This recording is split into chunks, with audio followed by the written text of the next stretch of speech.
Hi friends, ఇదిగో చూడండి మా వంకాయ మొక్కకి కాయలు బాగా వచ్చినాయి. చాలా బాగుంది. ఇదిగో చూడండి పెద్ద పెద్దగా వస్తున్నాయి. చాలా బాగుంది. కాకపోతే దీని కొమ్మకి ఇట్లాగా తెగులు వచ్చిందండి, తెల్లగా మచ్చల్లాగా. ఈ ఒక తెగులు అనమాట. అందుకని దీనికోసం అని ఇప్పుడు స్ప్రే చేద్దాము అని స్ప్రే చేస్తున్నాను. ఇది చూపిస్తాను, ఆగండి.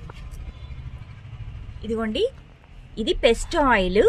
ఈ పెస్ట్ ఆయిల్ని 1 లీటర్ వాటర్లో 5 ml వేస్తున్నానండి. అది వేసి దాన్ని స్ప్రే చేస్తాను. ఇట్లా చెట్టు మొత్తం ఇలా అయిపోయి తెల్లగా మచ్చల్లాగా వచ్చినాయి కదండి. ఇలా ఇది మొత్తం ఇంకా చెట్టు మొత్తాన్ని వంకాయ మొక్కకి ఇలా వస్తుందండి ఈ పెస్ట్. అందుకని దీనికోసమని ఇది వేస్తున్నాను. ఇంక ఇది వేస్తే నయం అయిపోతుంది అనమాట. దీనికి ఇది స్ప్రే చేస్తాను. ఇప్పుడు ఈ స్ప్రేలో వేసుకున్నానండి. దీన్ని స్ప్రే చేస్తాం మొత్తం.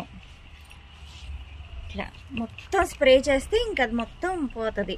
చక్కగా పూత పిండి అంతా ఉంది. బాగా కాయలు వస్తున్నాయి అనుకునే టయానికి ఇగోండి ఇట్లా వస్తున్నాయి. అందుకని దీనికి మొత్తం స్ప్రే చేస్తే అది మొత్తం పోతుంది. చూడండి చక్కగా ఎన్ని కాయలు ఉన్నాయో. ఈ మొత్తాన్ని ఇట్లా స్ప్రే చేసేస్తా.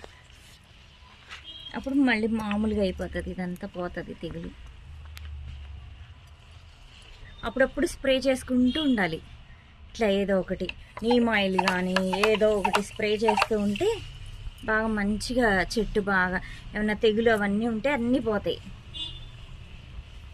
ఇట్లా ఈ వంకాయ మొక్కకి ఇట్లా వచ్చింది.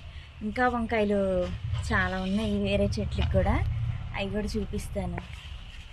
ఇట్లా అన్ని చెట్లకి కొంచెం ఒక దాని నుంచి ఇంకో దానికి పాకేస్తాయి అన్నమాట. మనం స్ప్రే చేయకపోతే మొత్తం పెస్ట్ వచ్చేస్తుంది.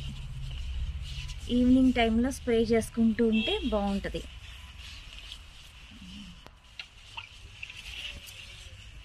కాయలు చూడండి చక్కగా పిందెలు వచ్చేసినాయి. బాగా గ్రోత్ ఉంది. బాగా ఇలా ఏమైనా వస్తూ ఉంటే ఇలా స్ప్రే చేసుకుంటూ ఉంటే ఏమి రాకుండా ఉంటాయి పురుగులు. ఇదిగోండి చూడండి పిందెలు స్టార్ట్ అయినాయి బాగా. ఇదిగోండి అన్ని వంకాయ పిందెలు. ఇదిగోండి ఇది ఆర్గానిక్ అండి.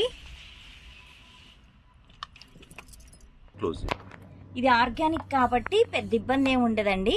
ఇట్లా ఏదన్నా ఎప్పుడన్నా తెగులు వస్తే కనుక మీరు కూడా ఇట్లా స్ప్రే చేయండి.